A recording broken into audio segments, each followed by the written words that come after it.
Meu Senhor e meu Deus, creio firmemente que estás aqui, que me vês, que me ouves. Adoro-te com profunda reverência. Peço perdão dos meus pecados e graça para fazer com fruto este tempo de oração. Minha Mãe Imaculada, São José, meu Pai e Senhor, anjo da minha guarda, intercedei por mim. Neste tempo de férias, para alguns de nós, para outros que trabalham com maior sossego, agora em que a maior parte das pessoas está a tirar este tempo de descanso, que bom é rezarmos juntos. Ajuda-nos, e podemos dizer agora ao Senhor: Senhor, ajuda-nos tanto a rezarmos juntos. Termos alguém que nos acompanha na oração. E é talvez esta fé discreta e verdadeira que o Evangelho hoje nos convida a meditar. E vamos já entrar no Evangelho, porque é comprido e porque tem muito a dizer-nos. Depois de ter saciado à fome a multidão, Jesus obrigou os discípulos a subir para o barco e a esperá-lo na outra margem, enquanto ele despedia a multidão. Logo que a despediu, subiu ao monte para orar a sós. Ao cair da tarde, estava ali sozinho. Tu, Senhor, finalmente podes cumprir o teu desejo.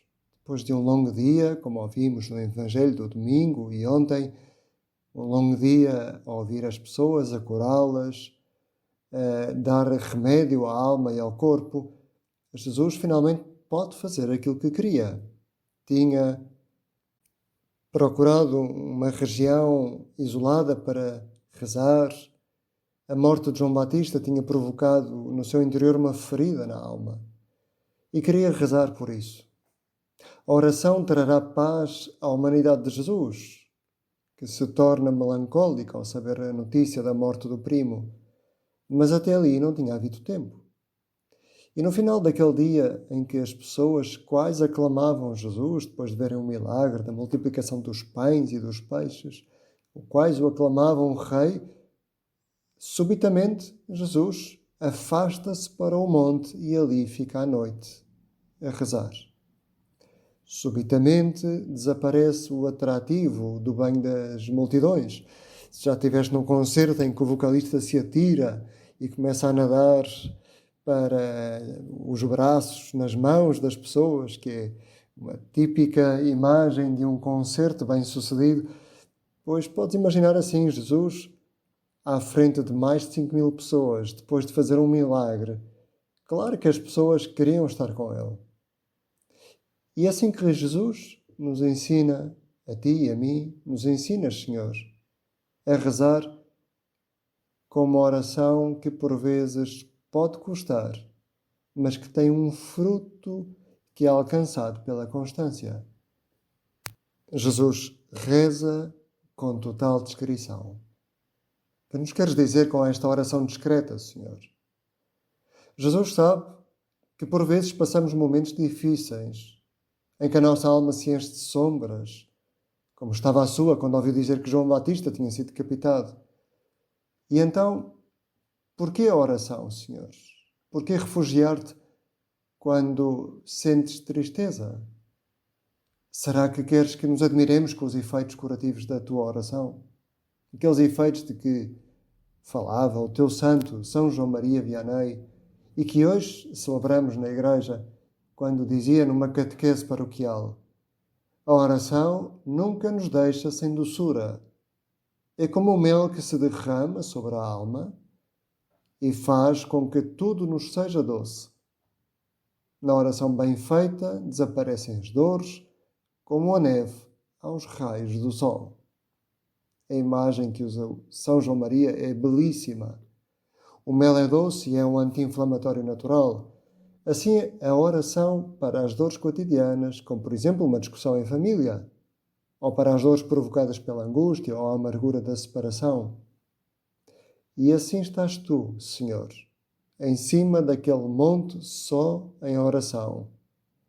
Sabes que necessitas de curar as tuas feridas, a tua alma humana, e que a oração é como esse mel que torna doce e suave tudo aquilo que nos acontece.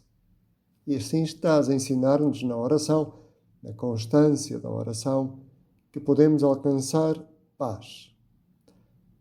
Mas também deixas, porque o barco no qual seguiram os teus apóstolos ia já no meio do mar e estava a ser açoitado pelas ondas, pois o vento era contrário.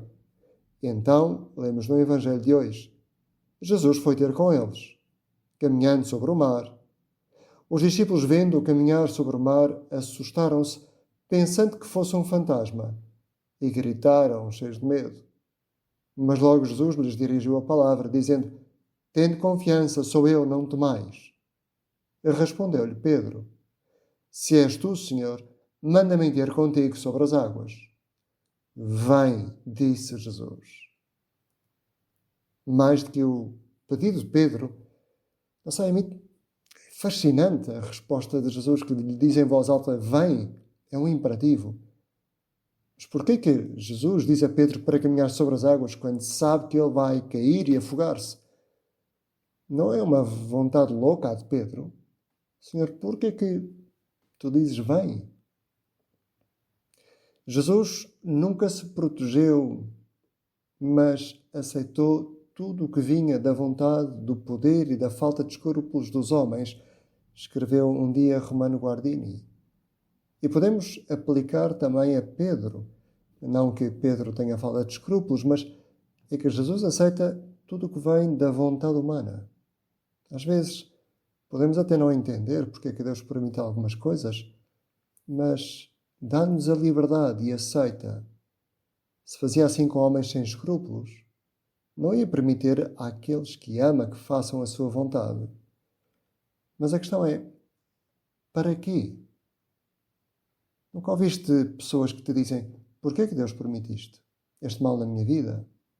Muitas vezes, quando ouço estas pessoas, sou mais tentado a perguntar não o porquê que permite, mas até perguntar-lhes a elas o que é que Deus quer dizer-nos com isto? Para que é que Jesus deixa Pedro sair do barco? Como mestre e pai espiritual, dá toda a liberdade a Pedro para lhe ensinar a confiar mais com a fé discreta e menos com o atrativo do extraordinário. Era fácil pedir ao Senhor para caminhar sobre as águas, e às vezes temos que fazer pedidos elevados, grandes, audazes. Mas é certo que Jesus gosta muito mais das pessoas que se deixam convencer na descrição do que aquelas que se deixam convencer apenas por um dia de milagres. A tua oração é mais fé discreta ou atrativo extraordinário? São João Maria Vianney, a propósito da oração, dizia também um dia: Meus filhos, o vosso coração é pequeno, mas a oração dilata-o e torna-o capaz de amar a Deus. É verdade, sem a fé discreta que acredita que tu, Jesus, estás aqui comigo neste tempo de oração agora, eu fico incapacitado de amar. Sem a fé discreta e diária de quem tira tempo nas férias para rezar, que difícil é amar Deus e a família. É o que nos ensina hoje São João Maria Vianney, a quem celebramos. São João Maria é um santo que nasceu numa época muito conturbada. Nasce 3 anos antes da Revolução Francesa, em Dardilly, próximo de Lyon, e a Revolução influenciou os destinos dos franceses daquela época e, portanto, também da família de João Maria, que com outras famílias da região tinham que assistir à missa que um sacerdote escondido celebrava num celeiro. Eram tempos de perseguição para os sacerdotes e os fiéis, e por isso o pequeno da família Vianney, João Maria, fez a sua primeira comunhão numa missa destas, escondida. Uma missa oculta, para que o sacerdote não fosse perseguido e morto, e toda a família deportada de França. João Maria nasce numa família com uma fé sólida e simples, família de camponeses, que à noite rezava e que nas conversas familiares misturavam o profano e o sagrado, pelo que João Maria aprendeu ao mesmo tempo como Jesus tinha nascido e como nasce o trigo também. E pouco a pouco aquele pequeno pastor acabou por querer ser sacerdote. teve muitas dificuldades nos estudos e só por bondade do bispo, e uma vez superados todos os exames, é que pôde ser ordenado sacerdote. No entanto, apesar da sua fraca inteligência, revelou-se uma alma de Deus. Penitente e orante, rezava continuamente pelas almas. E então, Jesus fazia tudo por ele, porque Deus não resiste a uma alma assim. Houve dias em que São João Maria confessou até 16 horas por dia. Vou dizer-lhe qual é a minha receita. Uma vez dizia um colega seu, sacerdote: dou aos pecadores uma pequena penitência e o resto faço eu no lugar deles. Era assim que o santo confessava as almas. Talvez por isso tenha tornado padroeiro dos sacerdotes. Hoje é um bom dia para rezarmos por todos os sacerdotes no mundo inteiro, uma vez que é o seu padroeiro. Vamos terminar. Pedir a Jesus que nos dê essa fé discreta nestas férias. Tal como ele que sabia rezar no meio do monte e a sua oração depois influenciou para acalmar aquela tempestade e dar uma fé nova e mais vigorosa a São Pedro. Mãe do céu, Mãe dos sacerdotes, pedimos-te hoje por todos os padres em todo o mundo. Dou-te graças, meu Deus, pelos bons propósitos, afetos e inspirações que me comunicaste nesta meditação. Peço ajuda para os pôr em prática. Minha Mãe Imaculada, São José, meu Pai e Senhor, anjo da minha guarda, intercedei por mim.